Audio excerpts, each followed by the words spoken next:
congratulations to our playwrights who are on the front row who are graduating tonight.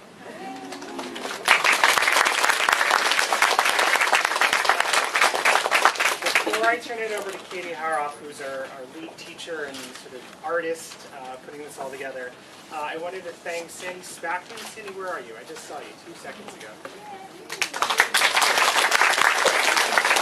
Sandy's been crucial to help us putting this all together. And the other thing I want to say is on every opening night here at the Old Globe, I make sure I go around to every artist and say thank you. It's really important to us to sort of acknowledge the playwright because it's challenging and it's exciting to sort of put your words out in front of an audience. And I just wanted to say thank you for trusting us with your amazing stories that you're about to hear. So thank you and congratulations. The Last Single Latte by Bea Manisouk. Scene 1. Characters are Zara, single career woman in her late 20s. Zelda, happily stay-at-home mom of 2-year-old twins. Late 30s, Zara's older sister, married to Freddie, a workaholic. Zoe, Zara's younger sister, early 20s, carefree, newly married to Mark, also a free spirit. The boyfriend. Setting is set in the current year, midday, inside a coffee shop. At Rise, Zara is sitting at a table in a coffee shop waiting for Zelda and Zoe. Zara, love, you are looking lovely. Isn't she just glowing, Zoe? Hi, sweetie. You are looking so well. Before you say anything, I have the perfect guy for you I want you to meet. He's absolutely perfect for you. Oh, wait. I have someone I want you to meet, Zara. It's not exactly your usual type, but he's so nice. I mean, if you think about it, he's kind of like you, career-minded, always on the go, like you. He's got this huge penthouse. He drives a fancy car. Just rich. You have to meet him. You'll have security, and you'll never have to worry about money. And he's so nice. Oh, Zoe, that's all material stuff. Those things don't bring you happiness. You want a guy who will be there for you, not always in the office, who will be kind and wake up in the middle of the night when you have your own sets of twins and they're sick, someone who isn't working late every night and on weekends, someone who's there to see your children grow. And I mean, how many homes and cars and clothes do you need?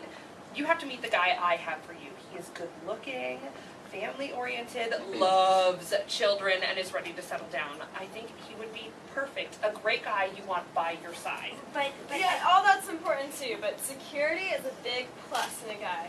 I love Mark to death. We've been together since our high school days, and I fell for him because he's such a free spirit, like me. And that's all great when you're young, but honey, at our age, you're gonna want something stable. Someone with goals and directions. You can't live off of sunshines and rainbows forever. This guy I want you to meet, he has all these things and you'll be set. Oh, Zoe, Czar, take it from me. Freddie is wonderful and a provider for my family, but he's always working. The kids hardly know him. They know the nanny, the driver, the butler better than their dad. You do not want a guy who is only money-driven. And all you'll see is the money and not the man. Fine. We'll agree to disagree on what Zara should settle for. Before you even protest and say no like you always do, I mean, you could at least give the last guy I wanted you to see a chance. What's wrong with dinner and meeting a guy? Seriously, when you were so busy always doing on weekend nights, you were over at our house and you weren't at Zoe and Mark's, you were out being single and enjoying the freedom you have now. Last weekend, you stayed home all weekend. You are single. You should be out there meeting men, and if you didn't want to be in a nightclub scene and you just want to stay home, then you should have someone to stay in with. Who wants to stay home alone, right, Zoe? Right? We haven't seen much of you at all. You've been MIA. Probably been hiding away in your tiny little studio all alone. You haven't stopped by to see your nieces. You haven't stopped by to see mommy. You don't answer your phone, text, email. What's going on with you? Are you having a boyfriend that you're keeping secret? Of course not. What am I thinking? When was the last time you even had a date? Who was the last boyfriend? I can't even remember. Gosh, your last boyfriend, codenamed Voldemort, oh, which we do not speak of, was when? My wedding 9 years ago? Zelda, we do not speak of him. But really, Zara, if we were single...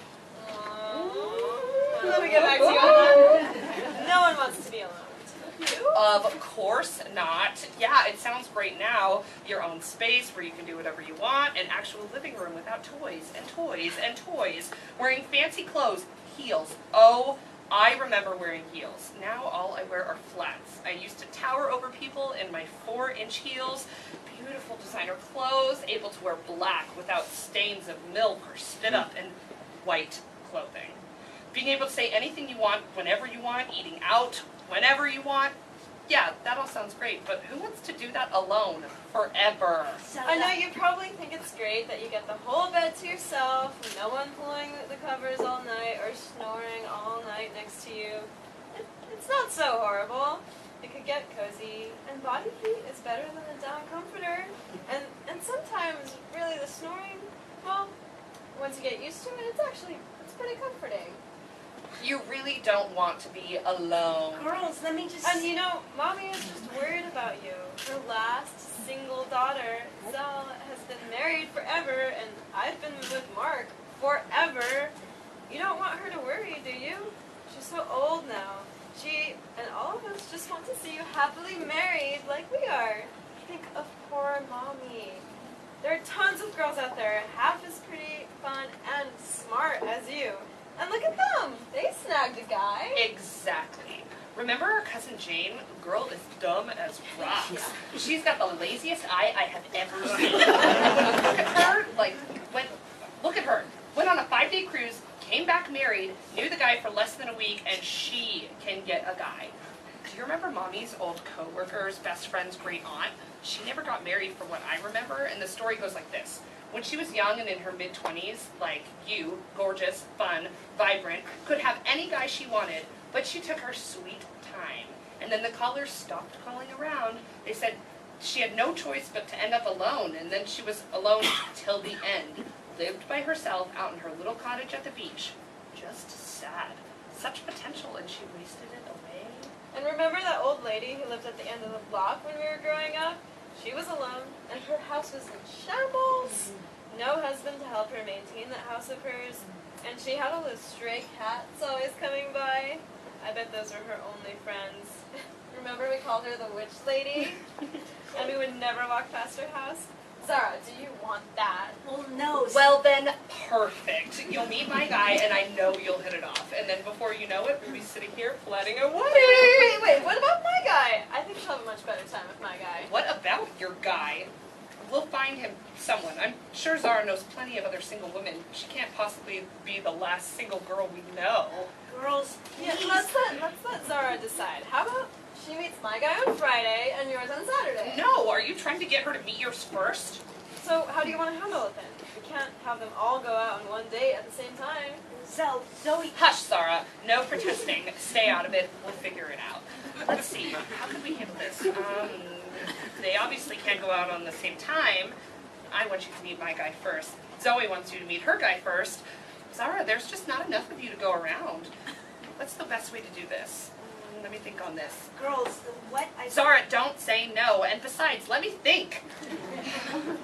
How about I throw a small dinner party, just an appetizer or wine party, and then we can both invite our contestants.